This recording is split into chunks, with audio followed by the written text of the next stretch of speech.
and this is going to sound terrible, but what I try to tell people, my father being killed was basically, I think, the changing point of my whole life.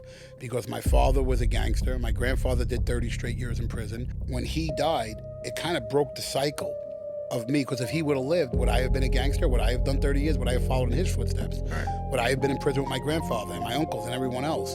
So if he would have taught me that, because that's all he knew. So people, that's so terrible. I go, but it's actually not, because it was able to break the cycle.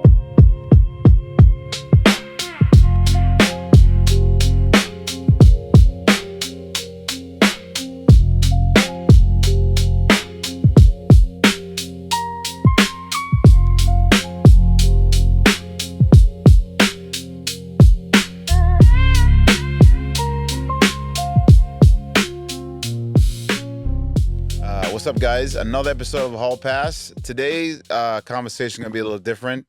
I have an awesome guest here. His name is Louis. Can I call you Louis? Yes. Can I call you Mr. or Miss?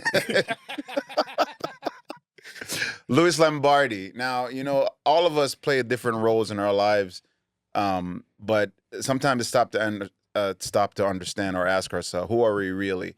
And this gentleman's played a lot of roles, different characters. So I'm interested in learning who the man is behind the role. So welcome to the show. Thank you. Good to be here. Nice to meet you. Yeah. Fellow New Yorker, by the way. So Queens Bronx, and the Bronx. Queens yeah, and the Bronx. So what part of the borough is not really New York? Manhattan. Most of it, people, they go from Manhattan. I go, okay, so you're like from Westchester. It's the same thing. Westchester, Manhattan, it's not really New York. I consider Brooklyn, the Bronx, and Queens. Yeah, Staten Island's kind of like the throwaway borough. I'm just glad you said it. So here at the Hall Pass, we get a Hall Pass to say some shit. And, is that what it means? Oh, yeah. Oh, you get a Hall Pass. Not that shit. Hall Pass with your wife, but a different Hall Pass to talk about some real shit. Yeah, a lot of times I hear people say, oh, yeah, I'm from New York. I'm like, oh, what part? I'm from upstate. And I'm like, So how do you feel about that? Like, where the hell is Ithaca? Yeah, that's upstate.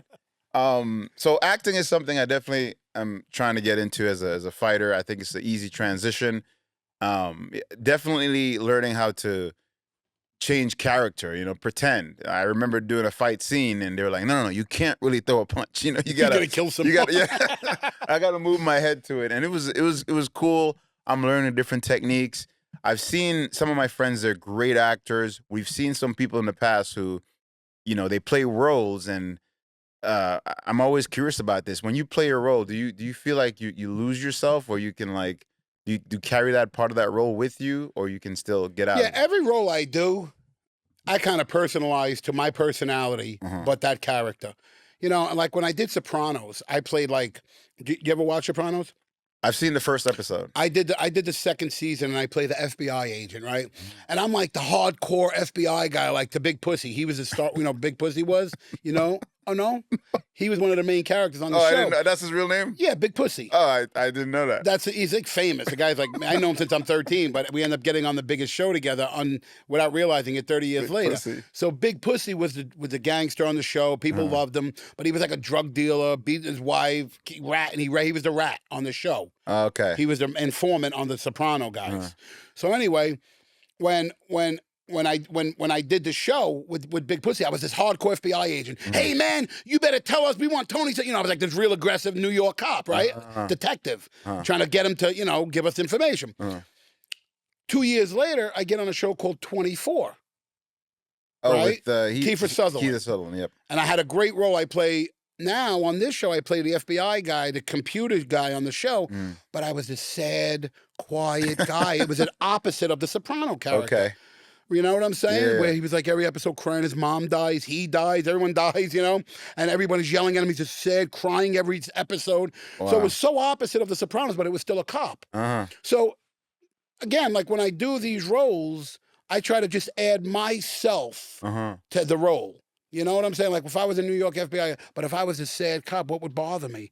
My mom's dying, and you just start sitting there going, and you just start getting, sad. So you would tap into these emotions? Yes, for growing up, and it's life experience. You know what I'm saying? Growing up in the Bronx, I knew what the hardcore FBI guy was because we had him all over the neighborhood. Yeah. So when doing Sopranos, I knew because I would see it growing up, the FBI guys, But the Edgar character on 24 was emotional, really in depth, of a character. Not that anyone was better than the other. It was just as opposite as can be.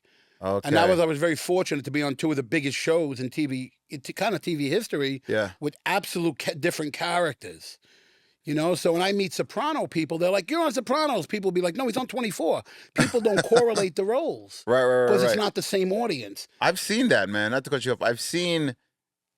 I think it was Game of Thrones, maybe. Remember that blonde kid who was just so evil? He was the kid. He was the king. I never You ever watched seen it? Well, in Game of Thrones, I didn't watch it either. Everybody was going nuts about that show. Yeah, I was. But there was a kid that played a character so well. I mean, people were hating him in real life. Yeah, that's what happens. So let's get back to the Soprano character. Now I'm the FBI agent busting the guy. The character's name was Big Pussy, right? And he was so loved. The guy beat his wife, had cancer, sold heroin, ratted on his people, killed people with a hammer on the show, right? And I would walk down the street and people would be like, "Hey, you effing rat." I'd be like, "I'm the cop who's busting the guy who's doing everything wrong. Hey, you creep, give me the finger." I'd be like, "Oh my God," right? This still goes on. "Hey, you're the effing rat." I go, "Yeah, I'm the effing rat. I arrested a guy who's killing people, so I'm the bad guy." Yeah. Anyway, with 24, people, it was such an emotional, even dudes like us, like big guys would be like, "Hey, bro, I cried when you died, man." I'd be like, "Hey, come here, let's talk." So you feel like some people relate to these characters? Not some. 20 million people on both shows. Wow. Yeah, and I was on Entourage as well. I was going to ask you about that because a buddy of yours earlier was telling me that, correct me if I'm wrong, the actual show Entourage is actually a story like you. Well, when we moved you out... You were the real Entourage. Well, this is what happened. When we moved out here, Doug Ellen, who was just a writer-director, he was a creator of Entourage. Yeah. And Rob Weiss, who was a director that we did a movie with, Amongst Friends, our first movie in New York that blew us out of the water. Long Island gangster kids, Jewish gangsters in Long Island. The movie was a massive hit at the Sundance Film Festival in '93. So we all moved out here together, me, Rob, Doug, a whole crew. And Rob was like, he got like so much attention as a director. They were comparing it to the next Scorsese. And everywhere we went, Rob had his entourage. Doug Ellen was part of it. Okay. Doug Ellen would come out with us. And then we would go up right here on the corner, Mickey Rourke owned the gym called Outlaw Boxing Club. I know Mickey. I met him a while ago. Yeah. Nicest guy ever, man. People could say what they want about him because he trashes Hollywood. He was so nice to me, yeah. Greatest guy. He trashes Hollywood because Hollywood's a tough place and not everyone's genuine. I'm learning That's just a business. That's life, and it's a tough business. But anyway, Mickey owned a gym here called Outlaw Boxing Club right on Santa Monica Boulevard, down the block. Right? What is it called? It used to be called Outlaw Boxing Club, I think. Yeah. And when we were hot out here, all of us, so 6, 7, 8 of us would go to Mickey's gym, Rob Weiss, Doug, or we would just go hang out at Mickey's gym. And who would be there? Mark Wahlberg and his whole entourage. And we were all friends. Nicest guys. But Wahlberg, his whole crew, he still has his entourage with him. Wahlberg. I bet. So when we used to stay together, Doug was part of Rob's entourage in a way. So what happened was, when Doug was friends with those guys, because he went to college with Wahlberg's buddy, they kind of created Entourage, and Doug created it. But Doug was part of the Rob Weiss. So I kind of think it was like a lot of it came from Rob's Entourage and Wahlberg's together. It wasn't just that. And we were kind of like the Entourage. I was kind of like the turtle character. And with Rob every night. You want to hear a funny story? We got back from Sundance. Rob Weiss was the hottest director in town. I was a kid. I had the car, right? And we were all get popular. We got agents, everything. And my idol was Oliver Stone growing up, right? This is how life works. Oliver Stone was my idol. So when I first got out here, Sundance was great. We drove back from Sundance. Rob calls me. He's like, "Yo, I need a ride to Santa Monica." I go, "Where are we going?" He goes, "Oliver Stone's office." I was like, "Are you kidding? Like, this is my idol since I'm a kid." And I go, "Yeah, I'll drive you." I get in my car, I pick him up, I drive him to Oliver's office. We're in a meeting. Oliver comes in. He sees me, and he saw Amongst Friends. And he comes in, he goes, "Hey, man, what are you doing here?" I go, "I'm here with Ali." He goes, "I'm only kidding." He goes, "I loved you in the movie, Amongst Friends." I remember I'm here a week. I have no union card, nothing. And I meet the guy who I want to make films like in 1 week. Talk about like... And he saw you, yeah. So he sees me, brings me in the meeting. At the end of the meeting, he goes, "Hey, man, I'm going to put you in my next movie." And I'm thinking, like, I have no union card. I'm here a week. I'm from the Bronx to Sundance to L.A. And puts me in Natural Born Killers. 2 months in Chicago. Real? My first film in Hollywood, besides Amongst Friends, my first film out there, but my first film in Hollywood was Natural Born Killers by the guy who I was reading about since I was a kid. Meet him one day, puts me in his movie, get 2 months I'm hanging out with Woody Harrelson, Robert Downey, Tommy Lee, Juliette Lewis, every night like this. They just liked me, so he took me in with them. And I was here 2 months filming in Joliet prison, a real prison. The real convicts were extras in the movie. Oh, shit. It was insanity. It made me never want to commit a crime in my life. I was walking through the prison, and again, what was I? A cop, right? I played more cops than gangsters. Yeah. So he put me in this, and it kind of helped me because my first week out here, after everyone saw Oliver Stone hired me, I got hired in the next 6 months. Tim Burton, John Landis, Ivan Reitman. I did all these movies back to back. But I believe it was a big shot in the arm from Oliver. Because everyone saw I worked with Oliver, who was at the time was a massive director, 93. That was 1993? Yeah. So I ended up getting a lot of movies, you know, but it came from that one, I believe, it came from that one meeting by chance. Somebody I wanted to be like, I'm in a room with him. So always believe and project what you want.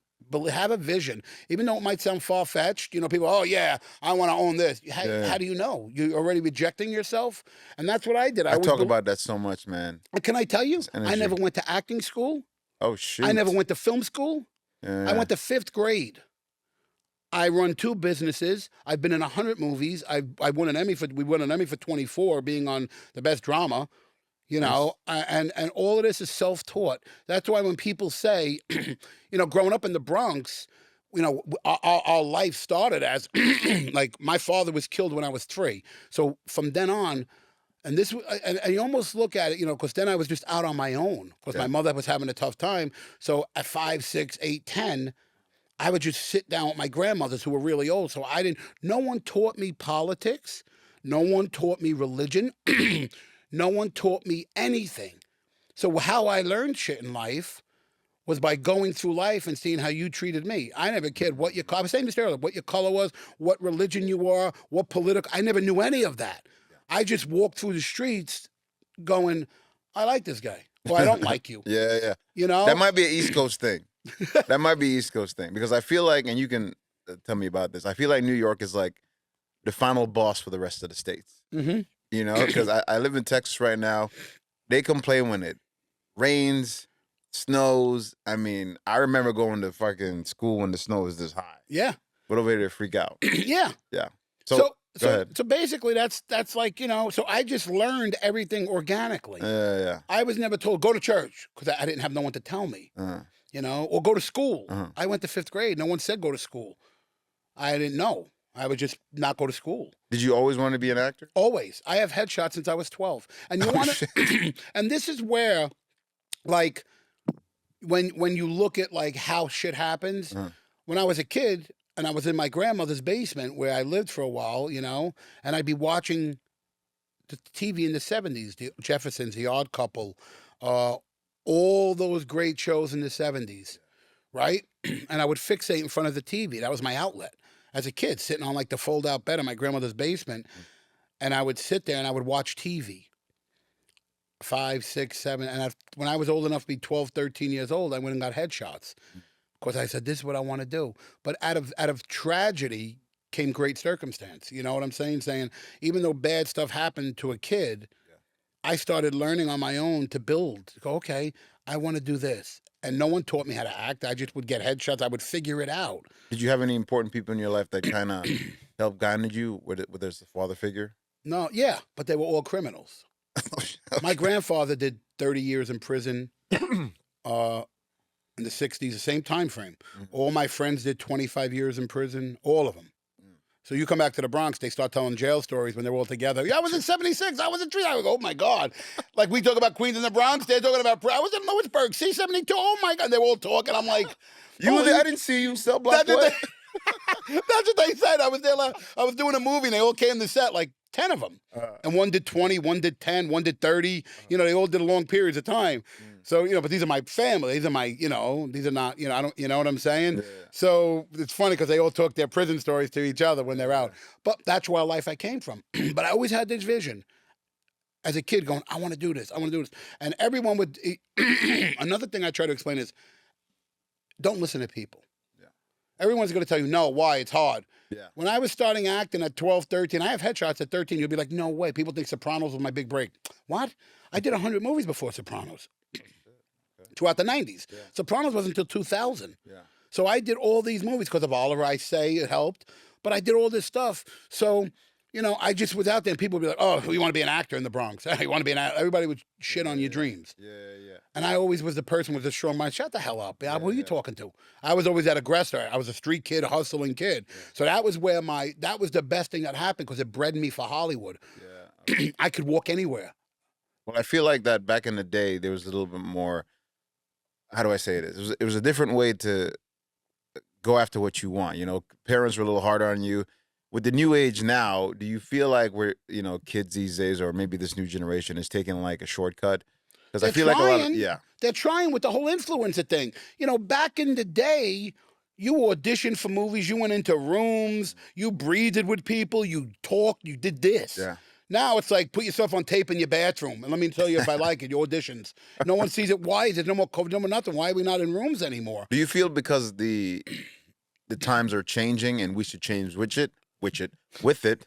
Because like I teach martial arts, right? And one of the things my coach used to make us do for hours is shadow box. And now I try to teach these younger guys. I'm like, bro, I just need 3 minutes. I'm like, no, man, you gotta let it become a part of you. And I feel like they're getting lazier. You know, the attention span is gone because of the phone. And why do you think movies and TV shows are about to stop being made and they're doing verticals? Verticals are a minute and a half. Yeah. Okay. Yeah. How? I don't know how old you are, but when I was a kid, or even reason I go to a movie, it's 2 hours. You sit there, you have a time. It's an experience. TV used to watch a series of like a 24. So you would watch this whole series and go, this is great. Now, if it's not done in a minute and a half, 2 minutes, you're flicking. You know That's what? the problem. And you're trying I'm falling into that because I do scroll sometimes. Me too. And I'm like, what can I get? It's like I'm aware of it. I'm like, what can I get out of this shit? I sit on the toilet and I forget to take a shit. And I'm like, now I know never to touch your phone. I forget to use the bathroom is the correct phrase. But I'm sitting there for a while and I'm like, I was supposed to use the bathroom an hour ago and I'm doom scrolling. And the technology, I think, is ruining a lot of the kids. I see a lot of parents are like, all right, Timmy, here you go. And they give the fucking kid the babysitter. Well, that's why our whole society and all our youth is so messed up, because what happened in the last 15, 20 years is all our foods are chemically enhanced. They're all garbage, right? Oh, yeah. That's the depressant device. Food is depressant. So what do parents have done? Okay, here's an iPhone. Here's an iPad. Here's McDonald's. Shut the F up. I worked all day. So that's what parenting has come to. So kids don't have an outlet. They succumb to the phone and they eat garbage. So not only are you getting depressed going on, why don't I look like that? Or why don't I have that car, that house on social media, your mind, but physically you're being poisoned by the fast foods that the parents are giving you. Yeah. So it's destroying you. And then what do? The parents go, he can't listen. Or let's take him. Let's give him ADD medicine. Why does he need medicine? Yeah. Put your phone down, put him in the basketball court, or throw the football outside. You know what I'm saying? Do something. When we were kids in the Bronx, we would be out playing basketball until 5 a.m. Yeah. The neighbors would call the cops because we were making so much noise. Yeah. Then the football all day. I don't understand this. Nobody does this anymore. It's because of this. Yeah. It's because of social media. It's because of the fast food, junk food that they're giving the kids. It's destroying them, and that's in planned intention. They want a weak society so the government can implement, and everybody can say, you're a conspiracy. Watch it. Watch a World Economic Forum, what they're talking about. It's the New World Order. Digital the world ID. is fucked up right now. Yes, and they're trying. The weaker the minds of the kids, the easier they are to persuade to walk off the bridge. I get into fights with Gen Zs all the time. Yeah. I mean, for no reason. I could mind my own business. Here comes a Gen Z. Now, no, you have a reason. You just said that. There's reason. Well, one time I was ordering coffee. This is coffee. New Yorkers, we say coffee. It's not coffee, guys. It's coffee. LA, they try to say coffee. Coffee. Can I have a coffee espresso? No, wait. I want to hear this fight you had. Yeah, Tell me this fight you had. I mean, it's not really a fight. No, I was in Starbucks and I'm ordering coffee and I was like, I forgot what I said and I paid and I was like, oh, thanks, bro. And I walked away. And this person was like, I'm not a bro. And I was like, what? I'm not a bro. And I kind of put 3 and 7 together. I'm like, oh, shit, one of these.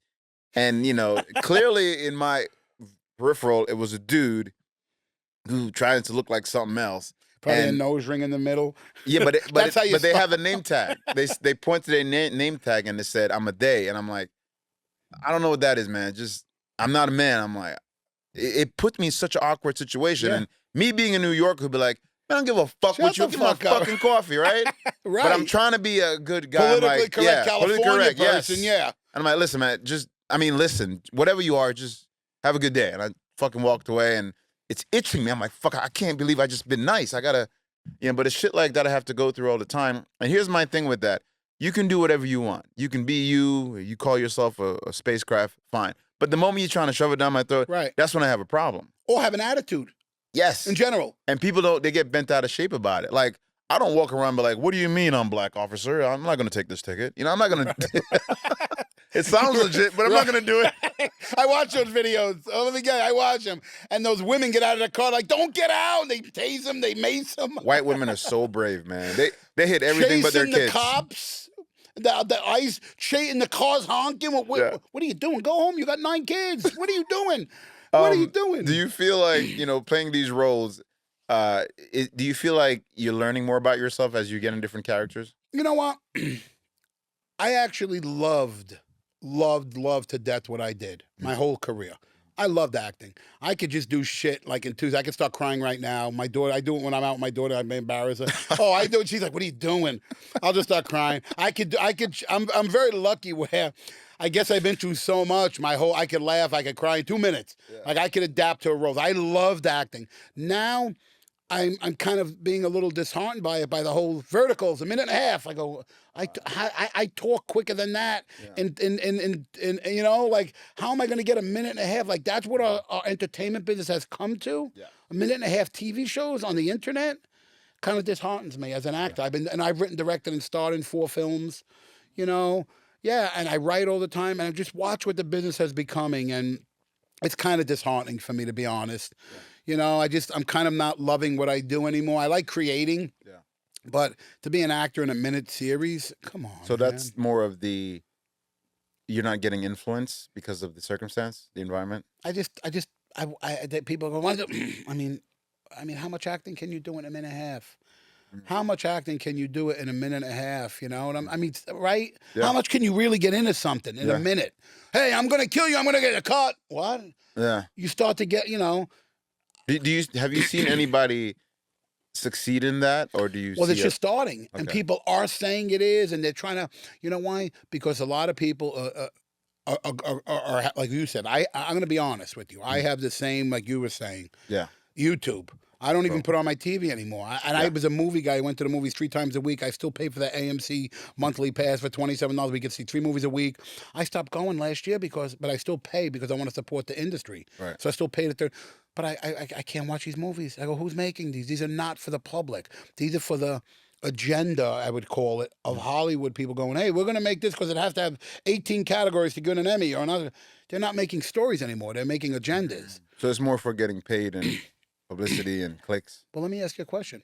How many actors are still out there? There's only 4 or 5 actors that are really doing movies. Wahlberg, Adam Sandler. I mean, where's the Jim Carreys? Where's the Will Ferrells? Where's the... I don't know. Where besides the top 7 or 8 guys, that's all that's all the movies. There's really there's no more diversity in movies, like meaning diversity, meaning besides the 6 main guys that are doing every movie under the sun. Yeah. The Rock. I mean, how many movies can you watch with The Rock? I mean, and I love, and don't get me wrong, I love Adam Sandler. He's the coolest guy. Yeah. I love Wahlberg. He's the best, nicest, coolest dude, And plus, everybody wants to be an actor now. It's kind of like TikTok. Everyone's in.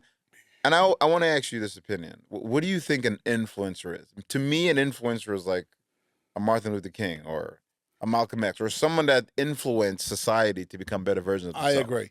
If I see one more person talk about the pizzeria on the corner and there's 70 people going there, the undercarriage, what fucking undercarriage? It's crust. That's it. And they go, oh, look at this undercarriage. It's crust. Where are you from? Iowa? Like, who says undercarriage? Look at this undercarriage.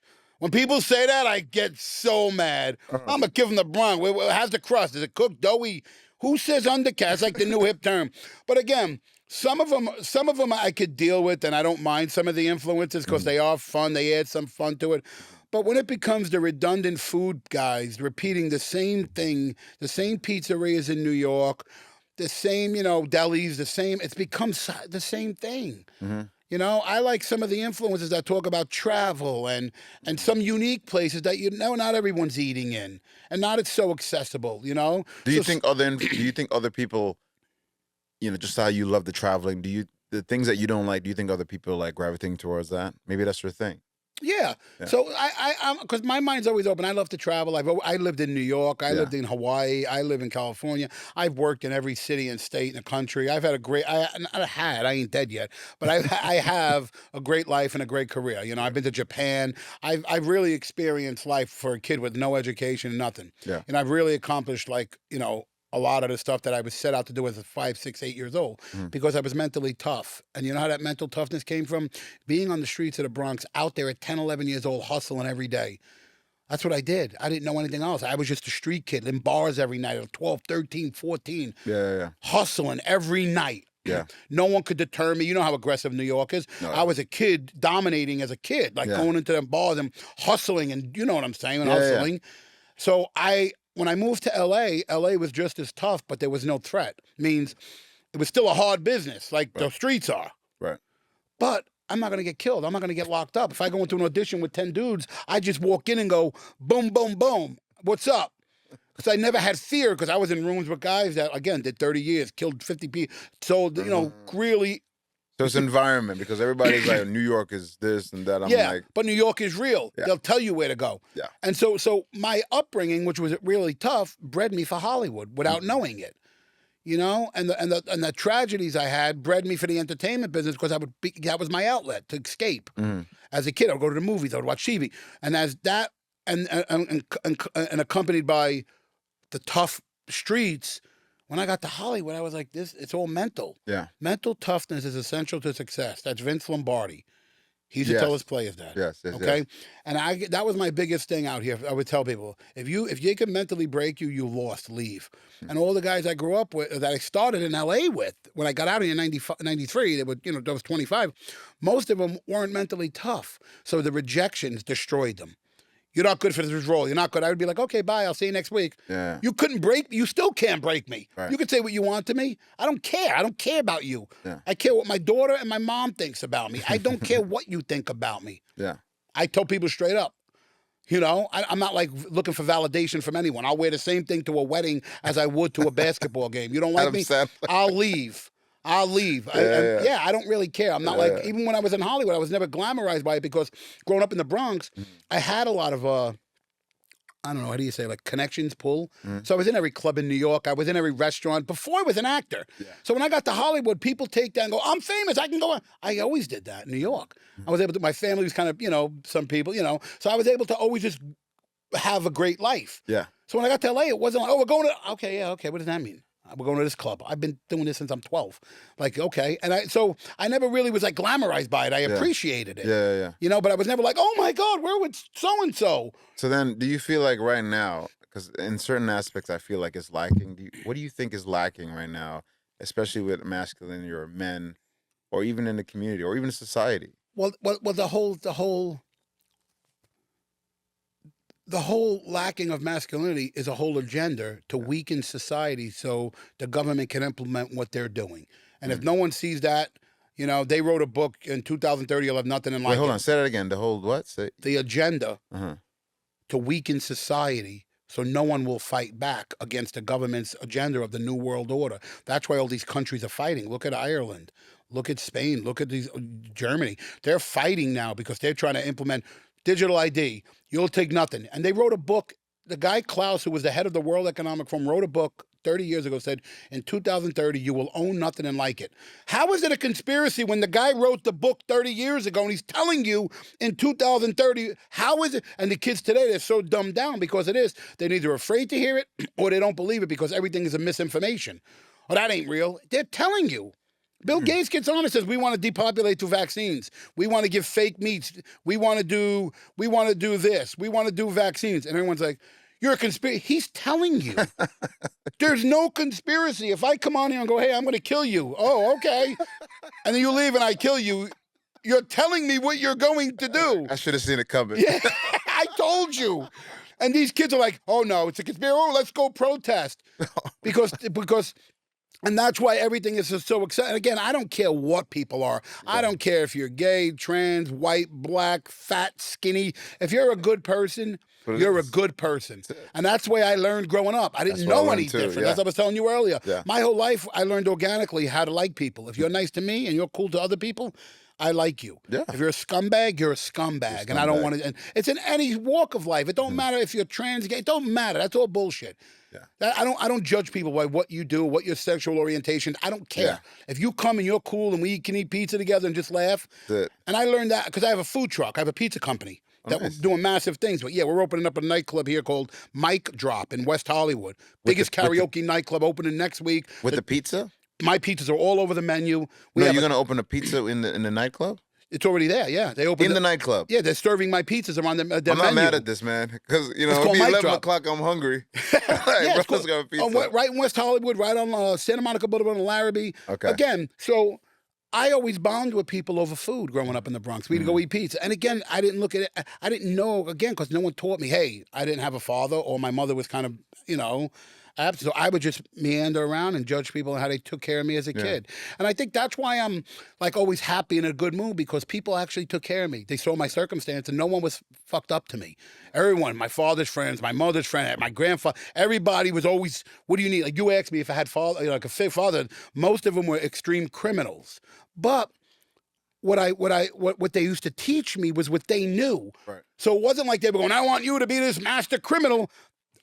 Unfortunately, that's what they were. So what they were thinking was at 10, 11, teaching me how to do this crazy shit, but they were teaching me to protect me. Yeah. This is what you got to do. You're on the streets. This is what we know. If they were doctors, I probably would have been a doctor or business owners.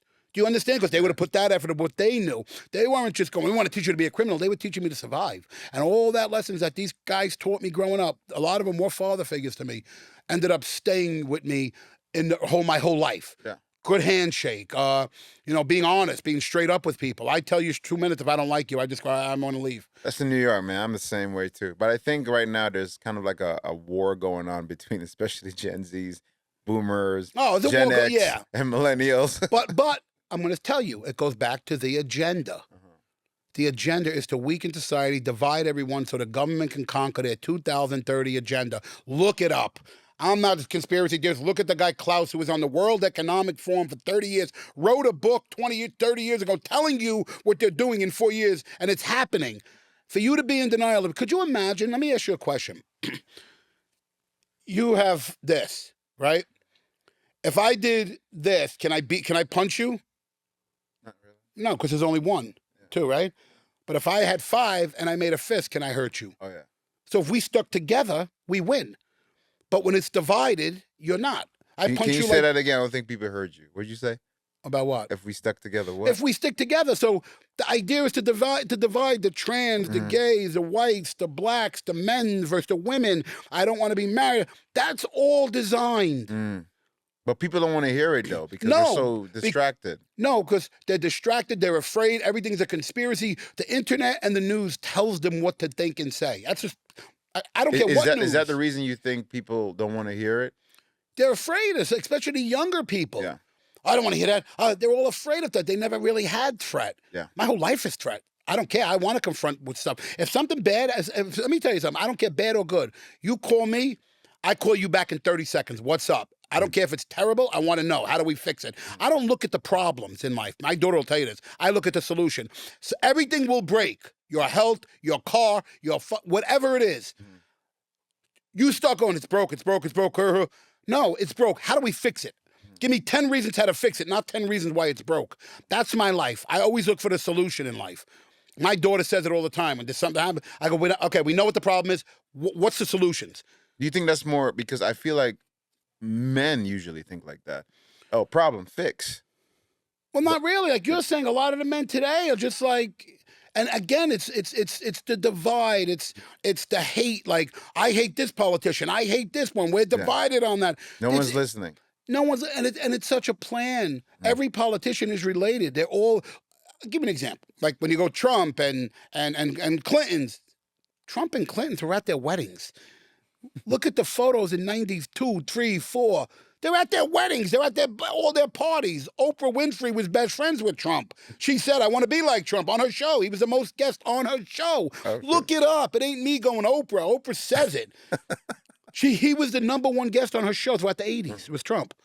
All of a sudden, he's a racist. Everyone hates him. And because they're all vying for the power. They're all vying to distract people. How do you divide people? Yeah. Right? Clintons were best friends with the Trumps. They're at pictures of them at the weddings, the birthdays, all the parties. Now you hate them? Why? Come on, dude. You don't. And then people go, well, I didn't know. You know the guy 40 years. Yeah. If you don't know someone in 40 years, you're a clown or you're just in denial. Well, I think everybody right now, they want to attach to something, you know? Right. Like, I want to be a left. I want to be a right. I want to be this. Everybody wants to feel like they're a part of something. One of the things I learned about, especially with the Trump administration with the kids, you know, it's like they don't even want to hear the truth. It's like, oh, this person, I don't care. Don't tell me the truth. I'm like, even if I'm telling you the truth, I still don't believe you. That baffles me. That's what I was just saying to you. Yeah. You don't even want. I don't even want to go down that direction. Yeah. And I go, they're telling you. Yeah. It's not that bad. How old was 13 anyways? What? And the biggest thing I've watched in the last couple of weeks was the White House spokesman coming out and going, well, we're not going to prosecute any of the Epstein politicians because our government will collapse. Wait a second. I didn't see that. Yeah, the White House. We're not going to prosecute any of the. For real? Yeah, because the government will collapse. So now it's okay to be a pedo. The whole government will collapse. Think about that. Wow. That's like me going, I'm not gonna go into your house, even though you got 20 kilos there, because we're gonna find 20 kilos and all your family's gonna go to jail. We're not gonna prosecute that. What do you mean? You know it's there. You know what's happening. You know everyone's involved. Everyone's involved. Why do you think people are thinking like that, though? Because again, the society's been weakened. It's been divided. Everyone's divided in everything, racially divided. Meanwhile, it's not. You go into society, it's not. They put certain things up and you believe it's happening. It's not. Do you think sometimes people are denying people experience? Like, I've told some of my friends, because I live next to a place named Highland Park. Yes, talk about this. There's a place called Highland Park, and I'm right next to it. I'm in Dallas area, and, you know, I sometimes pass through it to go training or whatever. I remember the first couple of times I went for a walk casually, because New Yorkers, we walk everywhere. I'm like, why is everybody looking at me all funny and stuff? And of course, I went back and tell my friends, they're like, where were you? I was like, Highland Park. They're like, oh, yeah, we don't go around there. I'm like, why?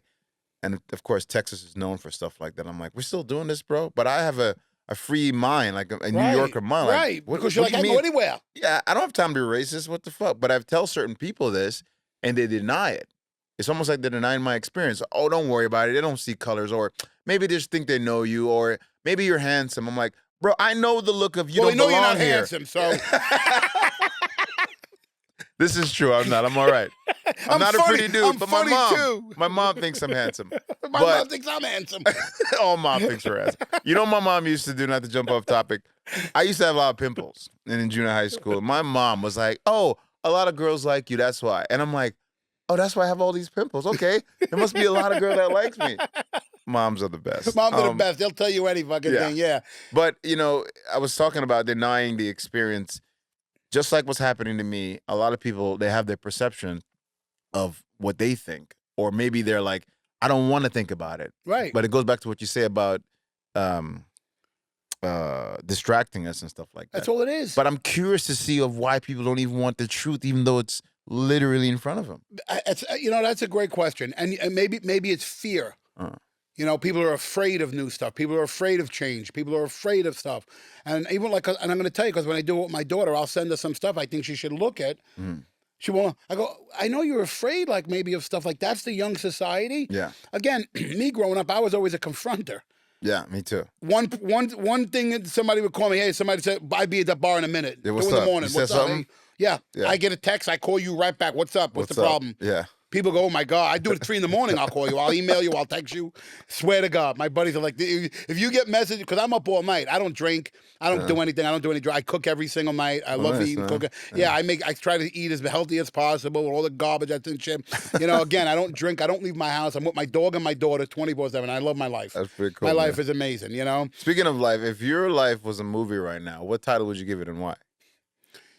It would be every John Candy movie you've ever seen. Remember Summer Rental when he's with the gang and all the dirt and the kids and the. Okay. It would be any John Candy movie because that's my life. I enjoy shit. I enjoy everything. I don't get stressed on shit. Unless you say something stupid, I get annoyed. Otherwise, I put up with people going, okay, because you're right. Half the society's full of people who would just, they don't want to know the truth. So you start to get frustrated. So instead of you getting frustrated, it's not your problem. No. It'll be their problem because as they get older, they're going to imprison themselves in the society they create. Right? Yeah. Oh, I don't believe that. Okay, wait till Bill Gates feeds you fake meat every day, and your meat's coming from a 3D printer, and your water's coming from Nestle that's poison because of the plastic bottles. Well, how is that even going to be illegal? How is that? How are we protesting against that though? No one is. Like you said, everyone's like, okay, who's the biggest farmland owner in the world, in the country? Who? Bill Gates owns most farmland. Why? Pull it so no one can grow and give them what we need out of our factories. But it's like no one wants to understand this, even though it's No, right there. It's happening. But you know what's funny? I went to Italy. Shout out to Italy. And I was in Lake Como. Best food I've ever had. Now, here's what happened to me when I was eating. I was like, my brain is reacting differently. As I'm eating the food, it was so real and nourishing. It's almost like I was coming to my sense. I really can't explain it. And I was there for a week. I lost weight. I'm lactose intolerant. I'm drinking milk. I'm having cheese. I'm like, what the fuck are we doing? All right, let's start with the cheese. Mm-hmm. You know what makes cheese? Rennet. You know what rennet is? Rennet's a cow intestine. That's how they make cheese. Mm-hmm. It's through rennet. In America, guess who provides 90% of the rennet for cheese? Pfizer. Pfizer. Why? Why does a medical company own our cheese company and it's all GMO'd rennet? Look it up, dude. I'm not like a scientist. I read all this stuff, all this health stuff. Pfizer Okay, own it, yeah. They own rennet. Yeah. Italy, they make their cheese from real cows and sheep and everything. There's no processing. They make it. Pasta is all made with unenriched. And when they enrich flour, they add 40 things to it. Yeah. That's what enrich means. They add pyrobills, glyphosates, this, that, every fucking thing they can. In Italy, they don't do any of it. They banned all Bill Gates' fake meats. Rightfully so. They banned them. Yeah. He can't sell the fake meats there. Yeah. So you're eating real food, real grain, real meat, real fish from the. You're not having it processed with all this stuff that our government is here to do two things. Look at the 8 companies that own the food companies. Look at them, okay? Look who owns those. The 4 companies, BlackRock, State Street, Vanguard, this, right? They own everything. Yeah. I don't know if people are aware of that. People are in denial. They own 90% of every S&P, every stock, right? So when they poison you through the food supply, which they're doing, look at the back of a cereal box. Mm-hmm. I mean, Do you know any of those ingredients? No. Why? You're giving your kids this every day. This is your beautiful start to your morning, right? Look at the back of anything that's 30 ingredients. Italy does not. France does not. Heinz ketchup has 4 ingredients in every other country. Here there's 30. Oh, for real? 30 ingredients in a Heinz ketchup bottle. Go look at the Italian label or the European labels. 6 ingredients. It's incredible. But why? Because Pfizer owns a cheese company. Let's get these people sick. Let's get them allergies. Let's get them sick from that. And then what? I don't feel good. What do you do? I'm going to go to the doctor. The same people feeding you the poison are now giving you the fake poison to tell you you're going to feel better. And then you get on the cycle. And what does that medication do? Rips apart your liver, your kidneys, your intestines. Then you need 3 other medications. Yeah. Because of the ones they gave you. Am I wrong? That's just reality. So I hear you. it's having the guy going, I'm going to take care of you. Eat this apple. The apple's bad. You eat it. You get poison. How do I get the poison out of me? I sell it. Yeah. But I'm not going to get you better. You know why? Because you'll never be back here. So I'm going to prolong it and give you medications for the 5-year plan, they call it. Oh, yeah. And they get residuals from the medications, every doctor that prescribes. I'd rather die of the problem than die of 14 symptoms from the medication. Well, here's what I just learned, because I have allergies. I have bad allergies. And I learned, somebody told me this, and correct me if I'm wrong, internet too, that the government's not planting any female trees. And the bees are pretty much out of work, and that's why the pollen count is so high, which pretty much put the pharmaceutical at a position to sell more. And one of the things I heard was they didn't want homeless people to pick all the vegetables and fruits and stuff. And I'm like, that's the reason. I'm going to give you a better one. Female trees. Look who owns the seeds. The seeds.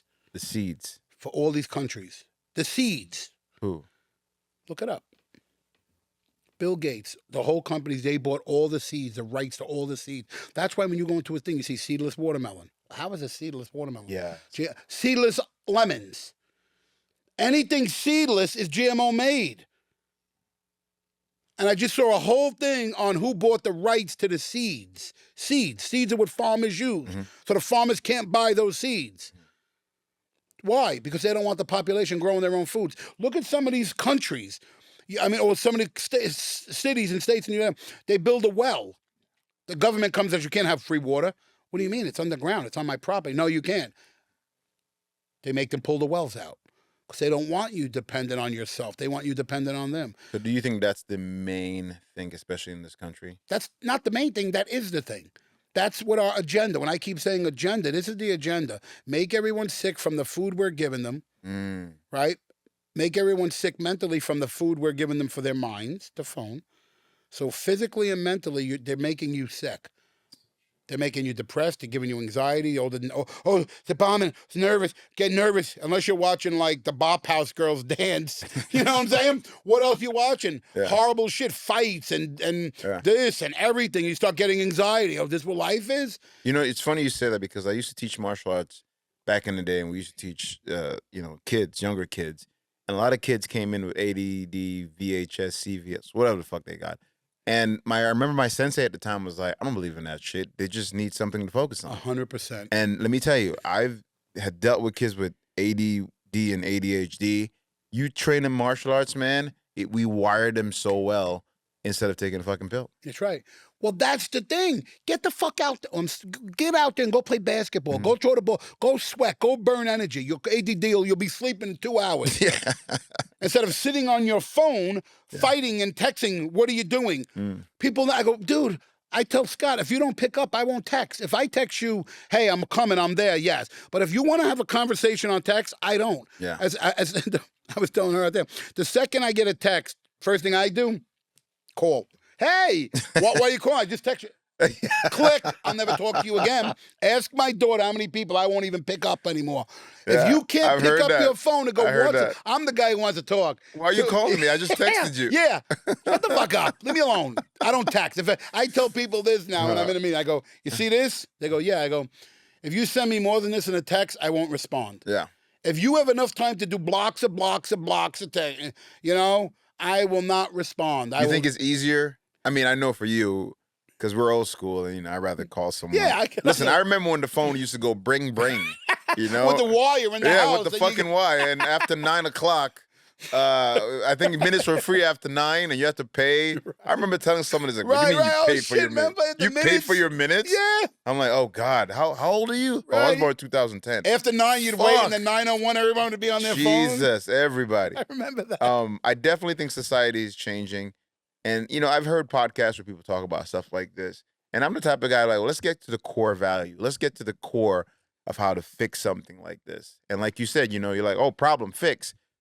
What do you think we as a people, or in the society, or even better, a country, can do to start moving forward? Well, what I first think, it was happening already. Every fast food place go under. They're not feeding you. You think McDonald's is selling 60 billion burgers a day and it's real meat? Their fries is good, though. The fries are the worst for you.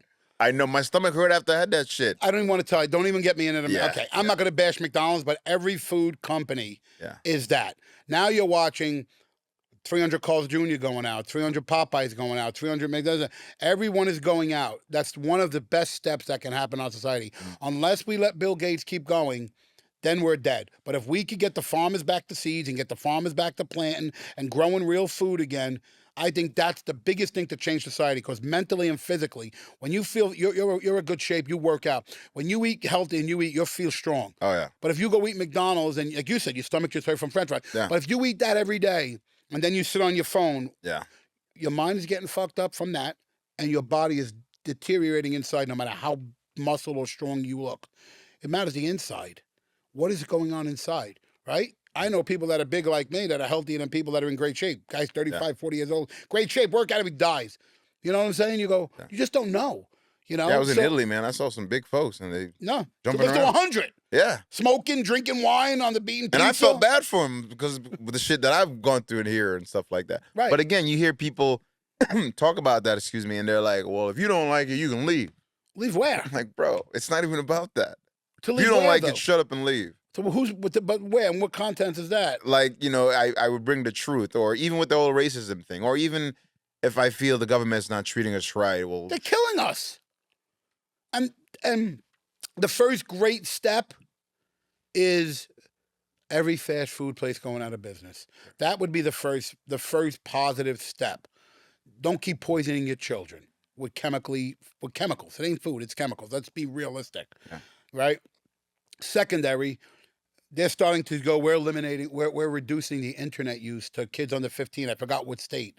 I think there was like 2 states that just passed that. Under 15, they can't go on the internet. Isn't Italy doing it? I think Italy's doing Maybe Italy, but there was a couple of states that are working on doing that. I think maybe Florida, whatever, which that's great. Give your kid a basketball or a soccer ball or a football. Go outside, dude. Go to a park. So we, the people, need to Parents. Parents. If you watch my Instagram and you go to my Instagram, I'm working with my lawyer who's running for state senate in Nevada, right? And we talk about the agenda. There was a bunch of podcasts we do talking about the food business, the industries that are destroying our society intentionally to keep you on the medical hook, to keep you on the hook of buying garbage food. Everything is hand in hand. Doesn't Philip Morris own some of our food companies? Does? Type it in. Philip Morris was a cigarette company. They own our food stuff. Pfizer owns our cheese company. Why are medical companies? Why is Bill Gates, who designed computers, making meat for us, giving us a peel, which is the coating they put on fruit now that causes cancers? To keep it lasting longer? Who gives a fuck about it lasting? You don't want it to last longer. You want to eat it fresh, right? Bill Gates is the vaccines, everything he does. People go, and I do think some vaccines are good, polio, all these ones. But now just popping out vaccines to give dogs and pets and people like guinea pigs to test them out to see, because what happens? You get sick from that vaccine. Where do you go? Back to their industry. I need a medical. Okay, we're here for you. We gave it to you, but we're here for you now. Do you think that whole COVID thing, Luke? Oh, do I think? They're saying it. Look at the Epstein files. They're coming out saying we're going to get these people. It's a plan. They're saying it's planned. They're telling you. If Dr. Fauci and Bill Gates are not brought up on crimes of humanity they already said there's warrants for them in other countries, but if they're not prosecuted for now coming out and saying, well, look at all the stuff Fauci said. No, we need this. Well, we don't need this. Every interview, months later, he was just changing everything he said. He even said the 6-foot thing was a joke, they said one day in a meeting, and they implemented it. And everyone was like, 6 foot? I mean, don't get me wrong, there's a lot of people I like to be 20 feet away. Believe me, I can go down a list. But most of the stuff was made up. Those masks didn't do anything. I remember that shit. I'm like, what? They said it. He came out and said. Put your mask on. But he came out and said the mask would never really work. They were just a thing. So everything that was said and done, right, was an intention. None of it was real. It was a pre-run to see how many people are going to fall into compliance now with the digital ID and the bankers, and that's why all these credit cards are starting to send you. Pay attention. Your bank, your credit cards, new terms and conditions. I got that. You're going to get them from everything. Of course, the new terms and conditions are going to go from what they're telling you that they're going to restrict your bank. They're going to restrict this. They can do this. You're not reading that. I know. I'm like, fuck, I got to read this. It happens you're going to get 30 of them. Every bank account you have, every credit card you have, you're going to get notices saying terms are changing. That's the plan. Let's keep these people in prison, financially, health, everything. And people don't know what 15-minute cities are. What are that? Yeah. Pay attention. Yeah. Malibu's going to be the first place. That's why Malibu burned to the ground. Where was the water? Richest place in the country to live. There's no water on $20 million, $30 million homes. Come on now. Now we're going to build 1,000 condos because instead of paying on a $10 million property, your property tax is what? XYZ. But if I take that property and build $4 million homes, how much is the property tax on that? Think about that. 1.25% is your property tax. So now if I have a building with apartments on the Malibu Ocean that are $5 million a piece, that $10 million, or even 2 homes on the lot, that's $20 million. You're going to have $100 million in property taxes instead of $20 million. I think people are, and I know we jumped off topic a little bit, but I think people are a little scared and nervous, like even hearing stuff like this. That's right, and that's why society's in such control, because they're afraid. They're afraid, but you know what? If you watch some of the social media now, some of the people that were afraid are now flipping and going, this is crazy. What are they doing? They're taking our money. They're doing this. And they're telling you, shut up. Yeah. They're telling you, everybody who's in the Epstein files, we're not going to prosecute anyone. It would bring down our government. When they're telling you that, they're telling you, shut the fuck up, pay your taxes, comply, or we will do something to you. There's 100 million Americans that can fight, but they might be 300 million, but minus the women, the children, the elderly, there's 100 million Americans like you and I. Healthy, young, males from 30 to. Could you imagine if 100 million Americans fought 30,000, 50,000 FBI guys? How would it be a fight? Why did you get every other country? We want your guns. What do they do in the UK? Now the cops are out there because you got no way to battle. You gave up your guns. Here, no one's like, I'm not giving up. So people are starting, I watch social media, you start watching trends, you start to go, okay, these people are fed up. These are people that once preached everything against Trump. There's everyone. Now they're all going, yeah, wait, we need to be together. They're starting to see it now because it's getting closer and the deadline's only 4 years of the 2030 agenda. Look it up. It ain't me. And people are in fear of what's going to happen. So it's what's it easier to do?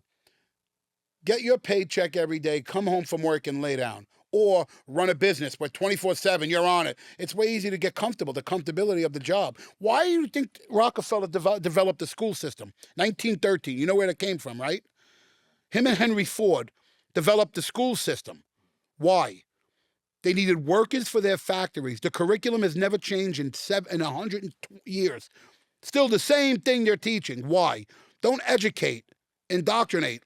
Let them know this is what they're going to do. You're going to wake up at 9 to 5, school, 9 to 5 basically, 5 days a week. You get 2 days off to rest. That's worker. Yeah. But your school is the same thing. No, the curriculum is still the same as it was 100 years ago. And then what Rockefeller do when he muscled his way to Standard Oil, there was 100 private owners of wells. He went to every one of them and said, either you come with us, Standard Oil, or we'll crush you. Most of them went, sat on the board, and got gazillionaires. That's how Mobil, Exxon, and Shell came about. That's how those three companies came from Standard Oil. Standard Oil was one, they broke it up as a monopoly in the 1930s, 40s. Rockefeller lost that. Then what'd he do? After he started getting the oil and owned it, he goes, wait a second, what's the byproduct? Petroleum oil. That's where Vaseline comes from.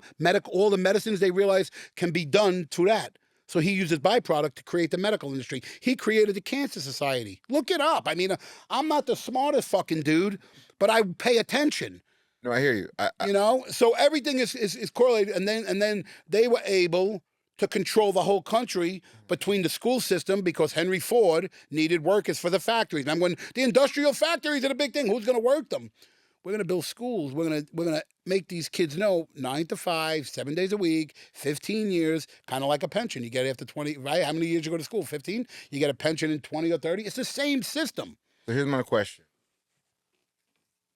We now understanding this, and people hearing this, acting got you in a position to learn a lot, where you met new people and opened your eyes in different perspectives. The same way martial arts did for me. Martial arts kind of taught me life, essentially, because I feel like every day is a fight. Waking up is a fight. Doing what you love to do is a fight. Staying committed. And as I got older now, I'm like, wait a minute. Everything I've learned from that physical aspect, it helped me emotionally. And I'm helping some of these youths now to better themselves. And one of the things I'm working on, as a program I'm working on, to realign masculinity. And it's for our youth, because I feel like our youths are a little lost. Way lost. Right. And that's what martial arts gave me, that power to say, okay, I have a gift. Let me use it so I can better the world. How do you feel acting would help you to manifest whatever you've taught to give back to the community in a sense of growth? Because being an actor is difficult. Right. People think it's easy, right? Oh, I could do that. I go do it. What they don't realize is acting is not acting in your mirror or in an acting school. I tell all the young actors when they want to be actors, being in a classroom is not going to teach you how to act. It might brush up. But when you're on a real set, you have 100 people around you. The director, the writer, the camera guy, the executive, everyone's saying, all right, fix your shirt, do his hair, know this line, we're going to change a line, you can't move out of the light. You have to compress all this stuff within a minute before they say action. So it's not the action, it's the distraction. I tell people, if you can handle the distraction, right? Yeah. If you ever been on a set? Yes, I've done a couple movies. And when you're on a set and you're about to do a scene, the makeup person, the wardrobe, everybody's pulling, hey, Louis, you can't move too much to the left. Yep. We're gonna change a line here. All right, we're gonna do this. All right, see the camera? You can't do this or you're out of it. If you do that, the light's on this. So now you're focusing on the light, the movement of the camera, the other people's lines, the new line they gave you, makeup, hair, wardrobe, action. Think about that. Yeah. That's the process. So if you're in a room crying in a mirror, there's no distraction. You could be Brando, but when you get on a set, I call it the downward spiral. When people go on a set and they start panicking, and there's 100 people around you, they start getting nervous. I don't give a fuck. That's where my Bronx think. I walk into a bar with 100 people, I'd be able to adapt in 1 minute. And that's why I found Hollywood to be easy for my rough Bronx thing. Every single thing that was the toughest thing in my life bred me to be extremely successful in one of the hardest businesses in the world, acting. I didn't take any classes. You know how I learned how to act? When I was 13, I got headshots done. I found how to do it, right? It's a newspaper called Backstage. I'm going to go get these things. $50 headshots. Where do I get a photographer? Oh, right here. So I would go do it. I pieced it together, right? And I go, how do I get work now? And I had that same newspaper, Backstage. And I go, student films, NYU films, NYU films. And I'm going to take the pieces of the headshots that I'm getting from here and the duplicates that I'm getting from here. I'm going to put them in envelopes and send them to here. And I did about 30 NYU films. So I'm on a real set, learning how to act, not in a classroom, learning how to make movies at 12, 13, 14, 15. So my whole upbringing was doing NYU films in New York. And I ended up meeting a group of kids, and they liked me. They all passed me around to do their movies. You know, when you do a movie for NYU, there's 8 kids. You do a movie throughout the year. You do your thesis, all that. So they just kept putting me in their movies. I just showed my daughter my first one. I had it get shipped out here from New York when I was 17. I did an NYU film. I still have it on VHS. I showed it to her. My first thing ever. 13, 14. But I would do NYU films and I would get this free education. Oh my God, I'm going to learn how to, why you do that? Why do you do this? You move the camera because this is a kid. And I would act in a real circumstance, not in a room. Yeah. I'd be on set, with other actors. So I was breeding myself by doing it. So when I got to Hollywood and I got on these sets, I was like, this is normal. Actors coming out of a classroom are intimidated. Again, 100 people around you, lights, camera, actors, cars, moving, this, jumping out of bed, whatever. So what would you tell someone that's coming up in the world? Like I'm just starting this whole acting thing. I've done a couple. Last thing I did was with Queen Latifah. I was a bad guy, of course, and the director kind of helped me to get into that character. And let me tell you, I have so much respect for actors because I had to think about something and then embody it and then project That's it. what I was just right. Really fucking in seconds. Cool. Yes. So for up and comers, and you said it, everybody wants to be an actor. What's a good message to let these guys know that, if you want to do this, it's not just rainbow and sunshine? Well, the times have changed, and you have to change with the times. Yeah. Number one, what I would do is, instead of making dumb TikToks, take your iPhone with your friends who are in the same scenario, want to be actors, create your own movie from your iPhone. It's easy to do it on any camera these days. You can make anything. Make your own projects. No one is coming to save you. Mm-hmm. No one's coming to save you. Mm-hmm. There is nobody going to go, I'm going to give you a starring role because you look good on Instagram. Hell no. If you create a project and it does okay in some light, whether it's YouTube or whether, you will get some kind of visibility. People go, oh, that's pretty cool. Yeah. What are you doing now? And then you present something else. You know what I'm saying? Mm-hmm. But just to sit back and think you're going to get discovered because you're doing YouTube dances and videos is ridiculous. Yeah. No. You may be an influencer, which, again, I'm not knocking. A lot of them, some of them do fun stuff, some of them do ridiculous stuff. But as an actor, create your own worlds. Shoot a 30-minute, a 10-minute short film. Mm. You and your friends just sitting around the house on your iPhones, use that iPhone for positive usage, right? Go outside. You could put filters. You could do so much now with the iPhone. You could make a little movie. And then you could air them on YouTube. You could air them on an Instagram channel, But you have to start doing it yourself. No one is coming to save you. That's my famous line. When people sit there and they sulk, I don't know how, shut the fuck up. Get up and do it. That's what I did my whole life. I learned how to act for free. I learned how to get into business on my own. I learned how to do NYU films and do that. And I sent one picture out, and I would send them, if it said tall, handsome guy, I would send it in. Big gangster type, I would send my picture. And I used to tell people, they go, why are you wasting? I go, because they might dislike my picture and call me in. And most of my roles come from going in the rooms. I would meet with producers when I first got out here. And I had a good personality, I think. And I would go in and I would lighten up a room. It wouldn't be the audition. Yeah. It would be, hey, what's up? How you doing? And they'd be like, wow, you're fucking cool. Read the lines. Yeah. Okay. And when I was done, it was almost secondary to lines. It would be like, want to be in my movie? And that's how I did almost 100 movies. Yeah. People would just like the energy. Yeah. Always have a positive energy. Always be positive in the environments. No one wants to hear a complainer, because if you're complaining in the audition, what are you going to do on my set?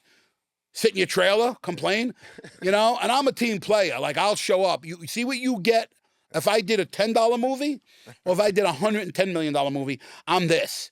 But the I main show thing I'm up. hearing is discipline too, because Discipline. you're telling everybody, which is true, you know, like get out there and present yourself. But a lot of people are always going to hit that wall. They And want to. That's Yeah. part of what we're saying about the internet. Like everybody wants to find a problem. yeah, They don't want the solution because it's No. easy to be comfortable to sit around and do nothing Exactly. and mope about your life than to get up and put energy into doing shit. Yeah. Whether it's starting your own business, whether acting is not an and easy keep business. failing. I think Will Smith said it the best. You Yeah. know, fail going forward.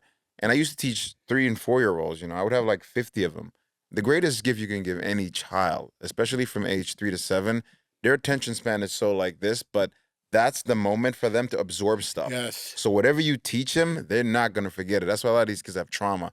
So a lot of these kids I used to teach them a never quitting attitude because kids don't know that, oh, I don't want to do this anymore. And most parents think they're doing a great job. All right, Timmy, what do you want to do, basketball instead?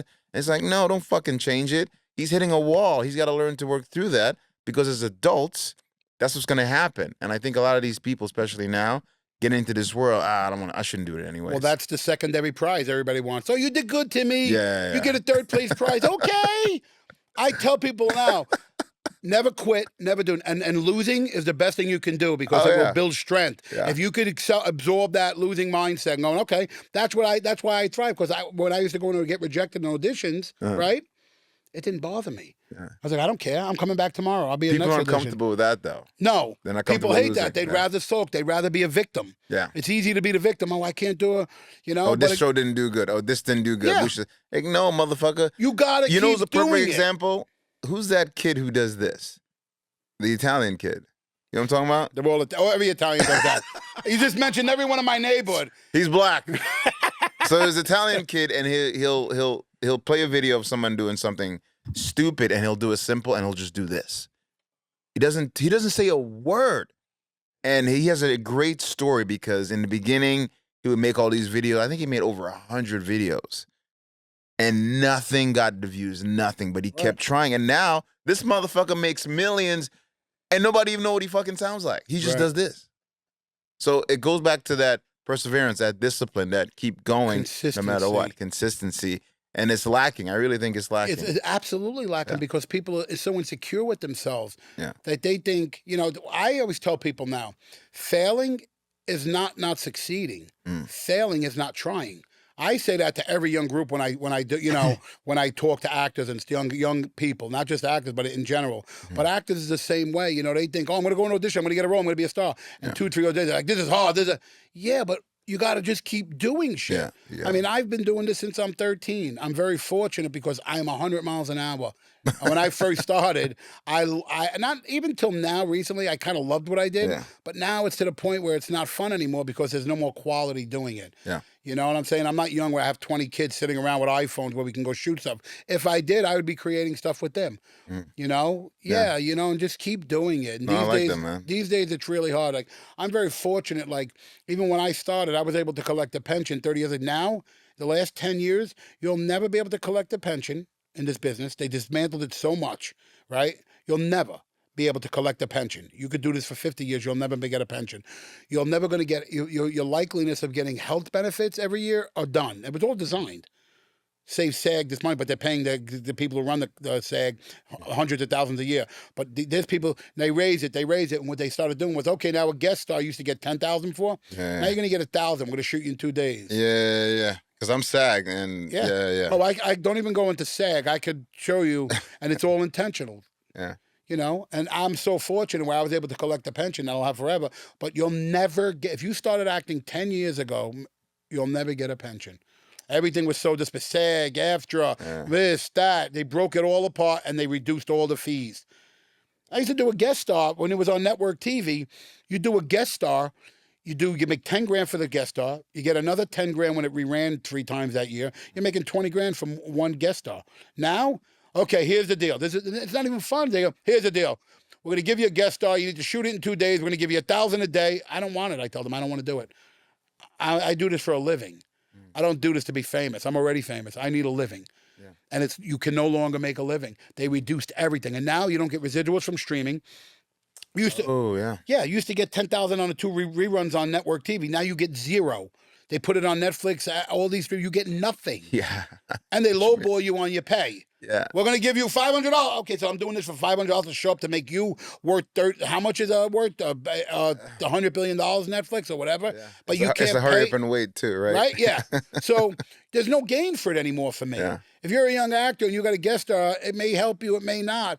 And you want to do it for free because that's what you're going to be doing it for in these times. Well, I definitely learned a lot about acting. We definitely went off topic and talked about some real political stuff. But one of the last questions I'm going to ask you, this might be, a little deep. But if there was a moment that changed your life, what was that moment? And, what did you learn from it to not go back? And this is going to sound terrible, but what I try to tell people, my father being killed was basically, I think, the changing point of my whole life, because my father was a gangster. My grandfather did 30 straight years in prison. So when he died, it kind of broke the cycle of me, because if he would have lived, would I have been a gangster? Would I have done 30 years? Would I have followed in his footsteps? Right. Would I have been in prison with my grandfather and my uncles and everyone else? So if he would have taught me that, because that's all he knew. Some people go, that's so terrible. I go, but it's actually not, because it was able to break the cycle.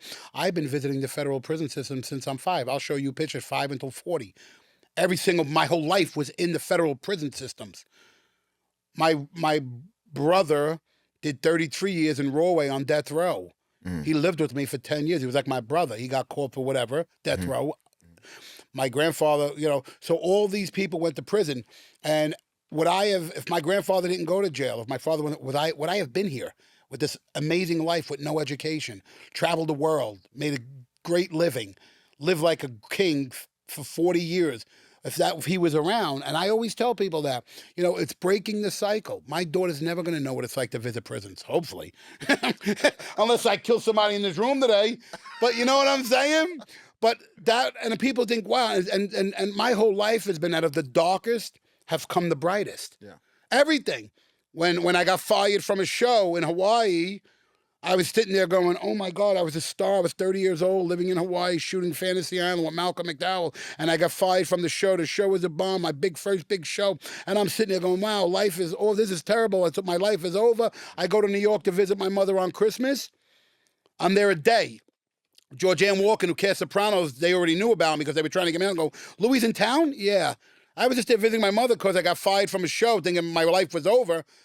Week later, I'm on Sopranos, the biggest show in history. Second season, when it was the hottest, blew me out. So when it looked like my life was it's terrible, 30 years old, I'm fired, I'm living in Hawaii every day, turned out to be the best thing ever happened to me, because then I got Sopranos.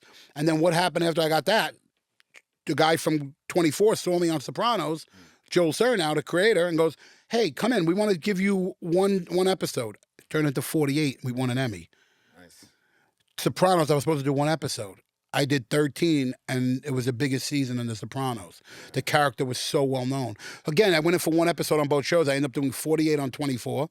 Sounds crazy, but 48 episodes on 24, the series. I was supposed to do one episode, playing the crying Gedgar guy. Yeah. Turned out to be life-changing. So all this stuff, I'm actually working on a book now called Breaking the Cycle. Like, if you have an addiction in your family, gambling, drugs, drinking, whatever it is, if you break that cycle for your daughter's future, they're not going to go through that. They're not going to, that trauma that your mother carries, your grandmother, he's an alcoholic, in older generations, they just followed each other. Yeah. No one broke the cycle. Yeah. So I look at my life now as I broke the cycle. I have all these pictures. My daughter's like, where is that? That's Lewisburg Penitentiary. That's Danbury. That's Otisville. That's Rawway. Every picture of my youth is in prisons, visiting everyone. Yeah, that's my family. What you can do. As kids, we would take drives up to Pennsylvania. I have all these pictures of 5 in prisons in Lewisburg, the hardest fucking prison in the world. Yeah. And that was my life. I would be in the prisons, hanging out with everyone, all the gangsters. And when they got out, you asked me if I had father figures. These guys who would see me in the prison system at 5, 7, they were all doing 10, 20, 30 years. My grandfather, they got out. They'd be like, what do you need? Come on, we'll help you.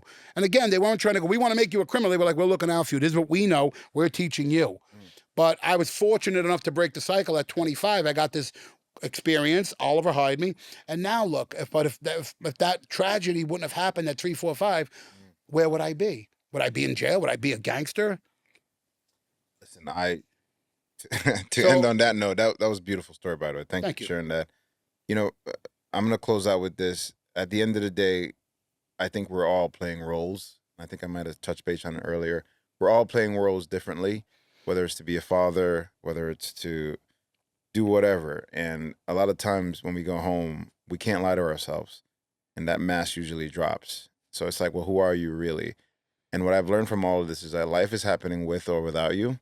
And from what you said about what happened to you, you know, your disappointment is usually God's appointment, and that redirection, sometimes we can't understand it, whether it's you getting fired to go home or whether your father passed away to realign you to get to a place.